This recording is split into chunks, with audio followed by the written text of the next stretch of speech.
తెలంగాణలో ఇప్పుడు ఉరువి మంగళం మీద పడ్డ చందంగా అయింది పరిస్థితి. ఎన్ కన్వెన్షన్ ఊలగొట్టడానికే కారణం కేటీఆరే అని కొండా సురేఖ అనడంతో ఇప్పుడు రాజకీయ రంగు ఉలుముకున్నది. వాళ్ళు ఇడిపోయిన వాళ్ళు బాగానే ఎన్నో బతుకుతూ ఉన్నారు, కానీ వాళ్ళని తీసుకొచ్చి బజార్లు వేసినామని బీఆర్ఎస్ నాయకులు లీడర్లు తెగ గుస్స అవుతున్నారు. ఇంకా జడ్చర్ల మాజీ ఎమ్మెల్యే లక్ష్మారెడ్డి ఇంట్లో ఏర్పాటు చేసిన మీడియా సమావేశంలో జడ్చర్ల మహిళా కౌన్సిలర్లు చాలా ఫైర్ అయ్యారు. మీ బిడ్డో, మీ కొడుకో, మీ కోడలో, మీ మనవరాలకో గిట్లే అయితే గిట్లనే మాట్లాడతావా సురేఖమ్మ అని నిలదీసిర్రు. దీనైతే మేము తీవ్రంగా ఖండిస్తున్నాము, ఇదైతే మంచి పద్ధతి కాదు అని అంటున్నారు మరి అక్కోళ్ళు. మరి గవర్నర్ని అన్నప్పుడు పాడి కౌశిక్ రెడ్డి విషయంలో మరి మాకు ఈ కౌన్సిలర్ అక్కర్లు ఎందుకు స్పందించారో తెలియదు, కానీ ఇప్పుడు కొండ సురేఖనైతే గట్టిగానే అడుచుకున్నారు జడ్చర్ల మహిళా కౌన్సిలర్లు. వాళ్ళు ఏమంటున్నారో వినండి మళ్ళా. నమస్కారం.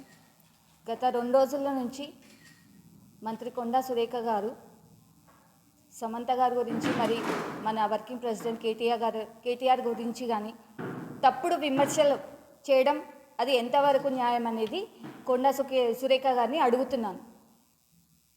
సమంత గారి గురించి మరి ఏం తెలుసు అని చెప్పేసి ఆమె పక్కన కూర్చొని ఉన్నట్టు ఆమె మాట్లాడుతుంది. ఆమె ఏదైతే ఎన్ కన్వెన్షన్ హాల్ గురించి అది ఇవ్వలేదు అని చెప్పేసి దాని గురించి విమర్శించుకుంటూ మళ్ళీ నాగార్జున గారు సమంత గారిని కేటీఆర్ దగ్గరికి వెళ్ళమని చెప్పేసి అని చెప్పినందుకు మరి సమంత గారు ఒప్పుకోలేదు. దాని మీద మరి వాళ్ళిద్దరూ నాగ చైతన్య కానీ సమంత గారు కానీ విడిపోవడానికి కారణం మన కేటీఆర్ గారు అని చెప్పేసి విమర్శ చేస్తున్నారు. మరి అది ఎంతవరకు కరెక్ట్?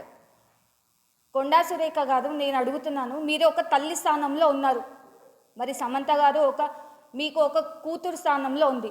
ఇదే సమస్య మరి మీ ఇంట్లో తలెత్తితే మీరు ఎలాంటి మాటలు మాట్లాడతారు? ఒక తల్లి స్థానంలో ఉండి మీరు సమంత గారిని అంత పెద్ద విమర్శన ఎలా చేయగలుగుతారు? ఒక మనిషి మీరు అట్లా పిచ్చి విమర్శలు చేసినప్పుడు ఆ మనిషి ఎలా బాధపడుతుంది? మళ్ళీ మాట్లాడితే మనం తలెత్తుకోగలమా? నువ్వు ఎలాంటి వ్యాఖ్యలు చేస్తే మరి తను ఎలాంటి ఇబ్బంది పడుతుంది అనేది నీకు ఏది ఆలోచన లేకుండా మాట్లాడతావా నువ్వు? నీకేదైనా రాజకీయ పరంగా నీకేదైనా విమర్శ ఉంటే మరి పార్టీ పరంగా నువ్వు మాట్లాడాలి, రాజకీయ వ్యాఖ్యలు చేయాలి. అది కాకుండా నువ్వు ఒక ఆడదాన్ని ఎక్కడైతే మళ్ళీ వాళ్ళ పనులలో వాళ్ళు ఉండి వాళ్ళ వర్కింగ్ దాంట్లో వాళ్ళు ఉండి వాళ్ళు చేసుకున్న దాంట్లో కాకుండా నువ్వు బయటికి తీసుకొచ్చి వేసినట్టు, ఫ్యామిలీస్ని బయటికి తీసుకొచ్చి వేసినట్టు ఉంది. మరి నీ తరిక ఏమన్నా మంచి ఉందా నీ తరిక? ఇది ఒక ఆడదాన్ని పోయి నువ్వు మంచి నేర్చుకొని మంచి మాటలు మాట్లాడాలి. నువ్వు ఒక మంత్రి స్థానంలో ఉన్నావు. నువ్వు ఇప్పుడు మంత్రి స్థానంలో ఉండి నువ్వు మాట్లాడే మాటలు ఏంటివి? నువ్వు ఇప్పుడు ఆ స్థాయిలో ఉన్నదానివి, నువ్వు ఆ పనుల్లో తగ్గట్టు ఆ మాటలు మాట్లాడాలి. ఆ పనులు ఏమైనా చేస్తున్నావా లేదా, నేను ఎక్కడి వరకు న్యాయం చేస్తున్నానని ఆ వరకు మాట్లాడాలి నువ్వు. అది కాకుండా ఇంట్లో ఉన్న ఆడవాళ్ళని తీసుకొచ్చి బయటికేసి అంత పెద్ద మాట మాట్లాడడానికి కారణం ఏముంది? ఇది మాత్రం తీవ్రంగా ఖండిస్తున్నాము. రాష్ట్ర వ్యాప్తంగా దేశవ్యాప్తంగా మళ్ళీ ప్రతి ఒక్క మహిళ కూడా దీన్ని తీవ్రంగా ఖండిస్తున్నారు. ఇలాంటి తప్పులు మాత్రం మళ్ళీ ఎప్పుడు కూడా జరగనివ్వకండి. ఇద్దరు వ్యక్తుల మధ్య ఘర్షణ జరిగినప్పుడు ఆ ఇద్దరు వ్యక్తుల మధ్యనే ఉంటుంది. మూడో వ్యక్తికి ఎలా తెలుస్తుంది? నువ్వు చెప్తే కానీ తెలుస్తుంది. మరి వాళ్ళిద్దరు చెప్పనప్పుడు నువ్వు పక్కన కూర్చొని సినిమా చూసినట్టు మాట్లాడుతున్నావు నువ్వు అన్ని మాటలు. అది ఎక్కడి వరకు కరెక్ట్? అది అలాంటి మాటలు మాట్లాడకుండా మళ్ళీ కూడా నువ్వు ఇలాంటి తప్పులు చేయకుండా నీకు రాజకీయ పరంగా ఉంటే, నీకు ఆ దమ్ము ఉంటే, ధైర్యం ఉంటే అంతవరకు కొట్లాడు నువ్వు. అంతేగాని ఆడవాళ్ళని తీసుకొచ్చి ఇలాంటి విమర్శలు చేస్తా అంటే మాత్రం ఏ మహిళ కూడా ఎప్పుడు కూడా ఊరుకోదు. అది కూడా ప్రత్యేకంగా బీఆర్ఎస్ పార్టీ మహిళలు మాత్రం అస్సలు ఊరుకోరు. ఇది తీవ్రంగా ఖండిస్తున్నాం. గత 2 రోజులుగా తెలంగాణ రాష్ట్ర వ్యాప్తంగా దుమారం రేపుతున్న విషయం కొండా సురేఖ గారు చేసిన వ్యాఖ్యలు. ఇవి ఎలా ఉన్నాయంటే చాలా దారుణంగా ఉన్నాయి. ఒక సామాన్య మహిళలు బయటికి వెళ్ళి బతికే మన సమాజం, అట్లాంటి సమాజం కల్పించాలి. అలాంటిది ఒక ఉన్నతమైన కుటుంబంలో కోడలుగా ఉండి, ఒక మంచి ఫ్యామిలీలో, సమాజంలో, ఒక సినీ పరిశ్రమలో ఒక హీరోయిన్గా ఉండే ఒక సమంత గారిని మీరు అలా విమర్శించడం తప్పమ్మా. ఎందుకంటే మీరు ఒక విషయం బాగా అర్థం చేసుకోవాలి. వాళ్ళు ఇష్టపూర్వకంగానే ఇద్దరు విడిపోవడం జరిగింది. వాళ్ళు ఇష్టపూర్వకంగానే విడాకులు తీసుకోవడం జరిగింది. అది ఏదైతే ఇలాంటి కుటుంబ వ్యవహారాలు ఉన్నాయో అలాంటివి ఎప్పటికీ రాజకీయ జీవితానికి పులమొద్దు.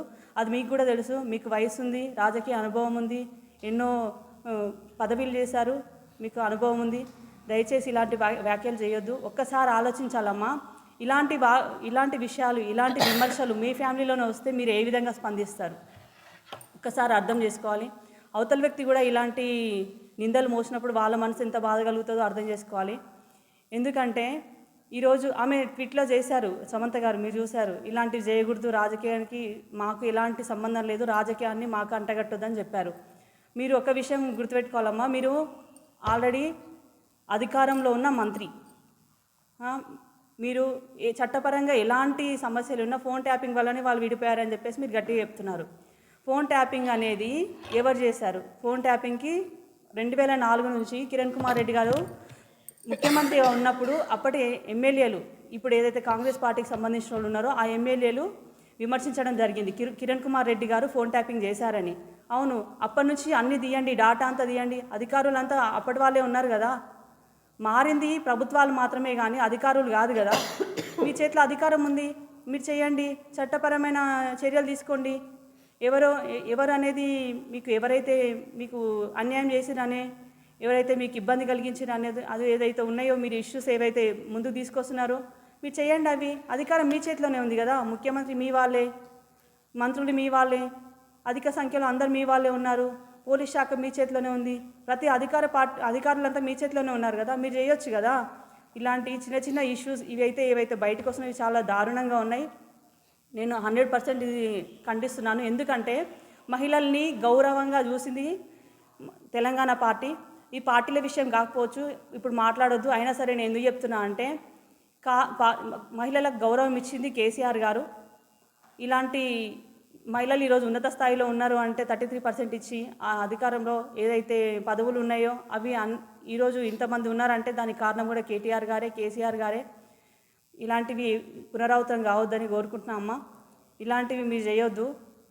ఈ ఆమెనే కాదు, ఎవరైనా సరే ఒక మహిళ బయటకు వచ్చింది అంటే వాళ్ళు ఎంతో స్ట్రగుల్ ఉంటుంది దాని వెనకాల. ఇలాంటి నిందలు మోసినప్పుడు చాలా బాధ అనిపిస్తుంది ఎవరికైనా. ఎవరే కానీ, రాజకీయ నాయకులే కాదు, ఎవరైనా సరే ఇంకొకరి పైన అనవసరంగా వాళ్ళ జీవితాల్లో దుమారం రేపొద్దని కోరుకుంటూ కొండా సురేఖ గారు చేసిన ఈ వ్యాఖ్యలను మేము తీవ్రంగా ఖండిస్తున్నాం. అదేవిధంగా ఏదైతే కేటీఆర్ గారి పైన నింద మోపారో దానికి ఖచ్చితంగా క్షమాపణ చెప్పాలని కోరుకుంటున్నాను.